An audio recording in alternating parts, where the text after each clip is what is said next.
क्या आप Jeffrey Epstein की मौत या आत्महत्या के छानबीन के नतीजे जानना चाहते हैं तो आइए मेरे साथ, मैं आपको बताता हूं। US department of justice indicate 2019 case संख्या 19 CR 490, जिस जेफरी एप्स्टीन के 30 लाख दस्तावेजों और कुल 1.80 लाख चित्रों को अमेरिकी न्याय विभाग ने अपनी वेबसाइट पर सार्वजनिक किया है, उसके संपर्क में एक भी प्रतिष्ठित भारतीय नेता नहीं था।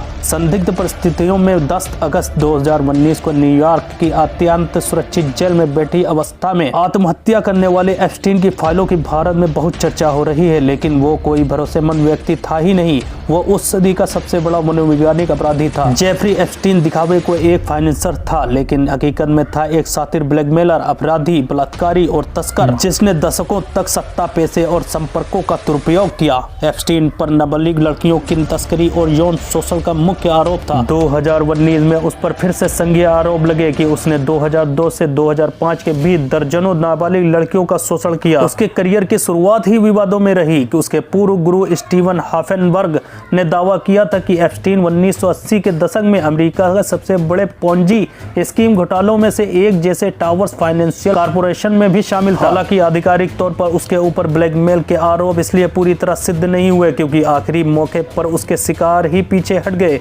कई पीड़ितों और जांचकर्ताओं का मानना है कि उसने अमेरिका के शक्तिशाली लोगों के साथ अपने संबंधों का उपयोग बीमा के तौर पर किया था। एप्स्टीन किसी को नहीं छोड़ा। उसने बिल गेट्स जैसे रईसों को उनके निजी जीवन के रहस्यों को लेकर डराने या प्रभावित करने की कोशिश की थी। उसके साथी गिस्लेन मैक्सवेल के माध्यम से वो रसूखदार लोगों को अपने जाल में फंसाता था ताकि भविष्य में उससे कानूनी सुरक्षा मिल सके। एक अपराधी के रूप में एप्स्टीन के पास कुछ ऐसी क्षमताएं थी जिन्होंने उसे लंबे समय तक सुरक्षित रखा, लेकिन वहीं उसकी गिरावट का कारण भी बनी। उसकी सबसे बड़ी शक्ति दुनिया के सबसे शक्तिशाली लोगों, राजनेताओं, वैज्ञानिकों और अरबपतियों के साथ घनिष्ठता थी। और दोस्तों, वो लोगों को जोड़ने और उन्हें अपने प्राइवेट आइलैंड पर बुलाकर एहसानों के जाल में फंसाने में माहिर था। वहाँ बहुत बड़ा प्राइवेट हेलीपैड और छोटा मोटा बंदरगाह भी था जहाँ 40 बड़ी नौकाओं को एक साथ खड़ा किया जा सकता था। दोस्तों, एप्स्टीन के पास जटिल वित्तीय प्रणालियों को और टैक्स चोरी के रास्तों की गहरी समझ। उसने लेस्ली वैक्सनर जैसे अरबपतियों का विश्वास जीतकर अपनी संपत्ति बनाई। मनोवैज्ञानिकों शोधों के अनुसार उसमें dark tried, psychopathy, narcissism, Machiavelli syndrome के लक्षण थे,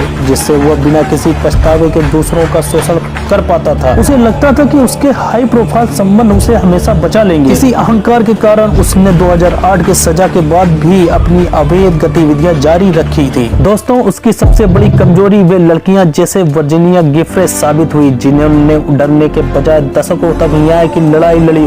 उसका पूरा साम्राज्य झूठ की बुनियाद पर टिका था। जैसे ही कानून ने उसके वित्तीय स्रोतों और गवाहों की गहराई से जांच शुरू की, उसका पूरा तंत्र ताश के पत्तों की तरह ढह गया। और दोस्तों, उसकी जेल की बात करें, यहाँ एप्स्टीन की जेल के कमरों का 3D मॉडल, उसकी कोठरी लाल रंग से सीढ़ियों के पास दिखाई गई है। उसकी आत्महत्या के बाद जेल के कमरे की दशा के चित्र और उसकी मौत से कुछ दिन पहले से वहां खराब कैमरा भी दिखाया गया है। लेकिन दोस्तों, अंत में एप्स्टीन की लाश, जिसे जिंदा करने की पूरी कोशिश की गई